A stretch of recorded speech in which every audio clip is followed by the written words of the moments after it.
Finally kabayan, after a long time na paghihintay natin, ay makakalipad rin ako papuntang Canada.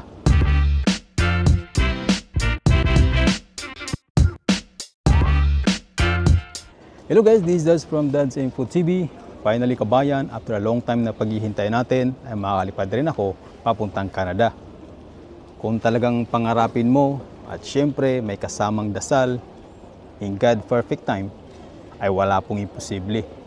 Di ko nga sukat akalain na aalis pa ako dito sa Dubai. Kasi nga, dito na ako nag-matured, raised sa family, nagkaroon ng puting buhok, hindi lang halata. Diba? Hindi lang halata. At ang UAE kabayan, ang UAE ang unang bansa na napuntahan ko para magtrabaho bilang isang OFW.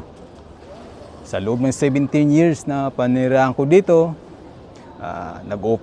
nag-opisina ako dyan sa Dubai, naninirahan ako sa Sharjah. So ito na yung tinuturing ko talagang pangalawang tahanan, ang UAE, bukod sa Pilipinas.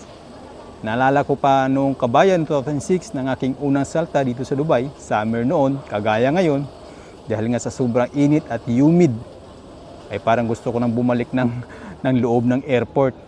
Pero dahil may pangarap tayo at may pamilya na umaasa, sabi ko sa sarili ko na there is no turning back. Ito ang sinabi ko noon last 17 years ago. But today, parehong summer season, after 17 years, ay muli kong bibigkasin ang katagang there is no turning back. Sa aking paglisan dito sa Dubai kabayan at papuntang Canada, babaunin ko, syempre, ang magandang alaala.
Grabe, alas 7 ng gabi, may araw pa dito kabayan. Sa wakas, nakarating din dito sa aking apartment, dito po sa aming accommodation kabayan. After 14 hours of flight from Dubai to Toronto and then 1 hour flight, connecting flight naman kabayan, ay nakarating din dito sa aking final destination, dito po sa Sudbury, Ontario, Canada kabayan. Tandaan mo kabayan, mahaba ang pila po sa Toronto Airport.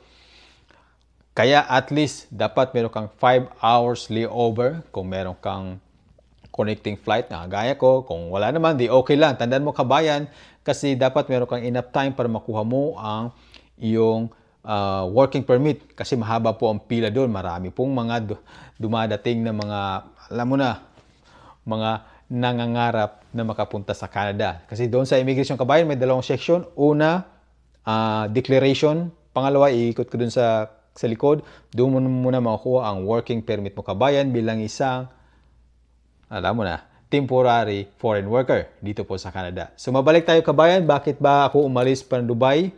Kasi 17 years na ako nagtatrabaho sa Dubai. Doon ako tumanda, doon ako nag-mature, doon ako nagkauban, di lang halata, no? Di lang halata yung buhok. Siguro sa isip nyo na 17 years ka na para sa Dubai, siguro malaki ng kinikita mo. Kasi nga kabayan, aabot tayo talaga sa punto na hindi na natin kailangan pa pag-uusapan ang pera. Kasi kabayan, kung pera lang ang pag-uusapan, ay hindi tayo masaya doon. Kasi nga, opo, totoo naman na meron talagang mga needs tayo na hindi naman nabibili ng pera. Opo, matagal na po sa Dubai. Yung kinakita ko is more than enough sa aming pangangailangan kabayan. Pero real talk lang tayo dito, okay? Kung ang goal mo kabayan bilang isang OFW, yung goal mo halimbawa short term lang, makapag-ipon ka, sapat na, and then uwi ka ng Pilipinas, magpo-for good, magbi-business, dahil pagod ka na. Then, Middle East kabayan ang the best option mo. Kasi sa Middle East, salary tax-free, and then, kagaya po sa Dubai or UAE, it has only 5% ang VAT. So, napakababa compare dito sa ibang bansa kabayan. So, Middle East talaga ang best option. Pero kung ang plano mo or ang aim mo sa buhay ay pang long-term po kabayan, ang Dubai or UAE or Middle East in particular ay hindi para po sa iyo. Kasi sa Middle East, forever kang expat kabayan. Okay? So, matagal na po ako sa UAE, matagal na po ako sa Dubai.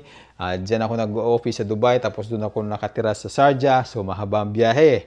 Alam ng taga Sharjah to, mahaba ang biyahe, lalo pagka-traffic kabayan. Pero aabot talaga tayo sa punto na meron pala tayong mga needs at gusto sa buhay na hindi kayang tumbasan ng pera. Kaya, isa ito sa mga rason na I did a tough decision kabayan to leave Dubai. Kahit malaki na yung kinikita natin. So, ulitin ko, sa buhay, hindi lang kasi pera-pera lang kabayan. Okay? Marami na ako narinig na napapanood ng mga negatibo, mga downside about Canada. Pero ito lang ang tanong ko rin sa kanila. Wala namang bansang perfecto, di ba? Walang perfecto kundi ang Diyos lamang. So, dahil dun kabayan, siguro bilang isang OFW, 17 years na nagtatrabaho sa Dubai, ay siguro ay sapat na yon na, alam mo na, meron tayong tools, meron tayong weapon kung ano na magagamit natin dito po sa ating bagong journey dito po sa Canada kabayan. Kasi nga, syempre, magagamit ko yon doon sa aking bagong tatahaking landas.